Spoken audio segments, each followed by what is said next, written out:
Tonight, WRB's undefeated Real Steel champion, Zeus, takes on his challenger, Adam, the surprising underdog trained by former middleweight boxer Charlie Kenton. This unlikely toe-to-toe has been hyped by many as a modern-day David and Goliath. Adam rocked the robot boxing community earlier this year in an undercard fight that garnered more attention than the main event. This was unprecedented. This is the first time you've got a bot from the underworld going up against official WRB bots. I've never seen a sparring bot fight an actual boxing bot. All the other robots, they're big, they're strong, and Adam is quick, and he fights like a human. That's what made the difference with the Twin Cities fight. No one's talking about it, but humanity is back in the ring. That's what's going on here. I mean, I think the shadow mode has a lot to do with that. And if the Lemkovers were smart, they'd be watching Charlie Kenton. I don't care enough about him to discuss. Next question. Charlie Kenton is excrements of an extinct sport. Charlie Kenton, a relatively unknown human boxer, found himself in the limelight that avoided him during his boxing days. It's been a long time since I've been on ESPN. Last time I was on some highlight reel, I was getting my ass kicked. I got some respect for him. I mean, he's a big guy and he got a decent bite, but I don't think he got no chance there. I think what we're going to see on Saturday night is kind of opponent that Zeus has never faced before. Atom's changed the game. Now we've actually got a fight on our hands. We've got a boxer who has all the grace, all the style, and the flair of a human boxer, and that's coming from Charlie. And, well, to know Atom is to know Charlie Kenton. Sweat, not circuits. Conditioning, not coding. Heart, not hardware. It wasn't that long ago, but somehow we've forgotten. To get inside the mind of Adam's trainer, we must visit a time when humans, not robots, fought the fights. Charlie's road to the ring started early. His troubled childhood led him in a direction most don't recover from. You know, it was pretty tough. My mom was not around for most of it, and my old man passed when I was 12. Piece those facts together, it doesn't take too much of an imagination to work out that probably left the wrong kid with too much time on his hands, if you know what I'm saying.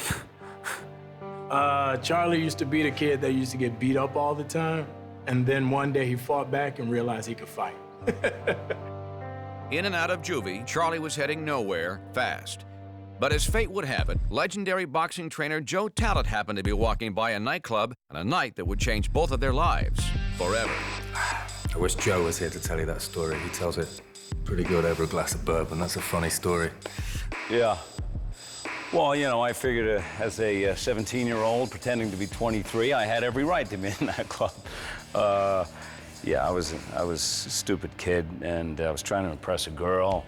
And I took a swing at a bouncer who was a hell of a lot bigger than me, and it was actually one of my better punches, I have to say, but his friends didn't agree, and so I got pretty soundly beaten. Joe sees this kid rolling around on the pavement with like 3 or 4 bouncers giving him it good, and so he wails in there, pulls the kid out, and he takes a mean right hook off him as a thank you. First thing he said to me, he says, first of all, you're stupid, but second of all, you got a good right hook. So.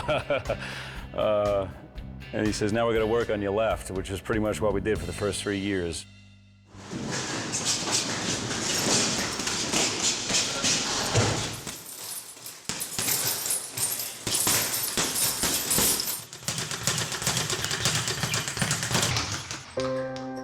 Joe took him back to the gym that first night, and I don't think he ever left. I think that kind of became his home from that day forth.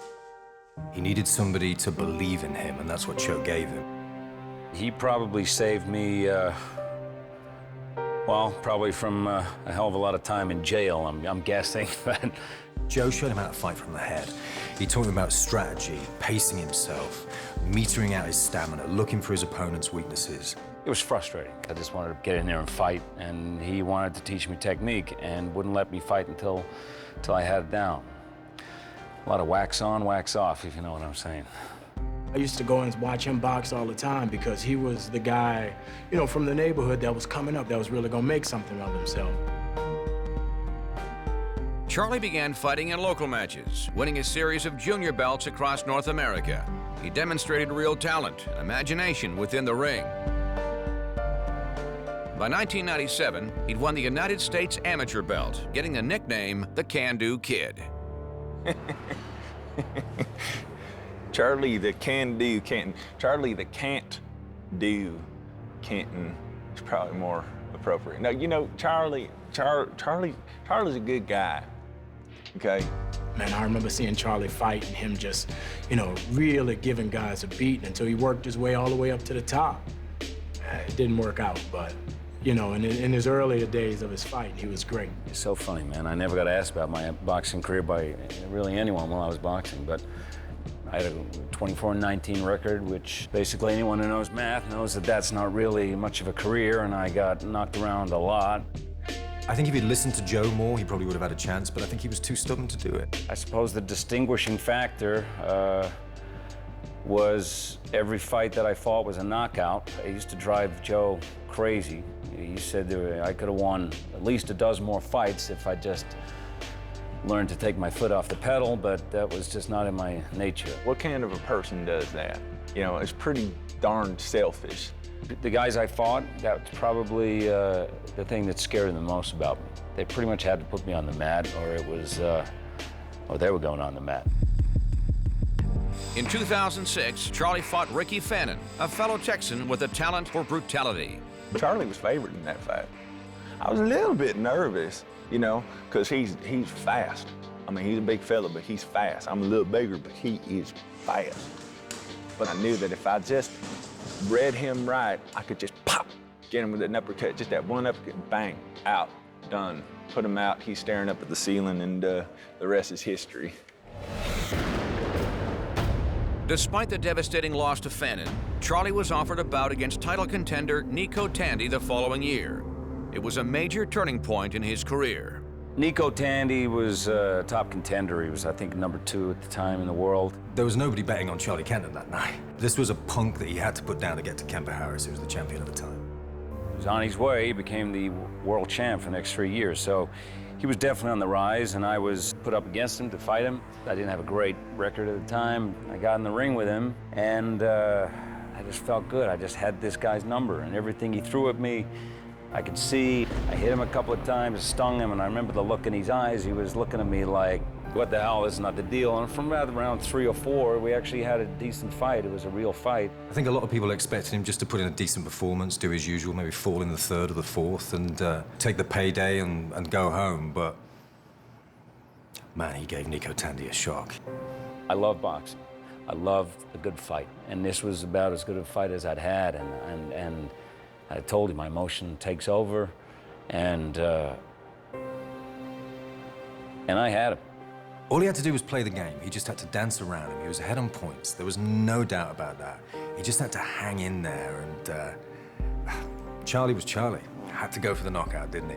Who cares? At the end of the day, around 12, he just clocked me out of nowhere. Came this punch, and that's probably one of Nico Tandy's best punches that I've seen. And I happened to be very close to the action, and he did not want me to get up.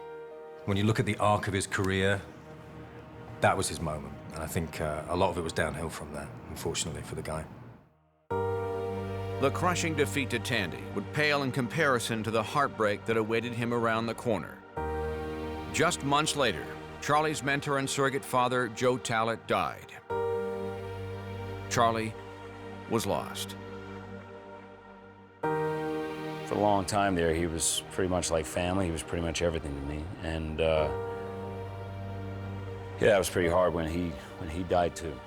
But if he was here, I'm sure he would have told you that he saw something in me, but that I was not a great listener, and that, in fact, I know he would tell you that I could have been a lot better if Charlie didn't get in Charlie's way, if you know what I'm saying. Charlie still had one more punch coming his way. The final blow to his career came from an opponent no man could beat. A growing trend in his beloved sport was brewing. For a long time, I'd been hearing about MMA and the popularity of it. So there was a definite sense that boxing was on the wane, and there was a sort of a growing disinterest in it. As we say in the UK, it wasn't putting as many bums on seats as it used to. As a boxer, you know, nobody even cared about us anymore. You know what I mean? We were having fights and no one was showing up anymore. We were just fighting for ourselves. You may as well just fight in a bar or something. It seemed like the days of boxing gloves were long gone. It was all about knuckles and blood and brutality. I was glad Joe Talla wasn't around to see it because, you know, he would have hated it. He loved the idea of the beauty of the sport, the tactics, and, you know, it pretty much became just really violent and brutal. You gotta remember, this is the time when that first robo-boxing scene was starting to come alive in Tokyo again. It sounded like a joke at first, and then we started seeing the videos on YouTube, and it got more serious. The sport had to change if it was gonna survive. I think we all had to change. Boxing was the only thing I knew. A lot of the people within the sport of boxing started to move to robot boxing, tried to make the change. It's hard for you to understand, but when you're a boxer, it's everything. Everything since I was a kid, you know, 12, 13 years old. That's all I knew. It fit me, the whole thing, the kind of person I was. Boxing was a fit. Robot boxing is different. It's not really a perfect fit for me, to be honest, but I could still put the clothes on, do you know what I mean? I could still make it fit.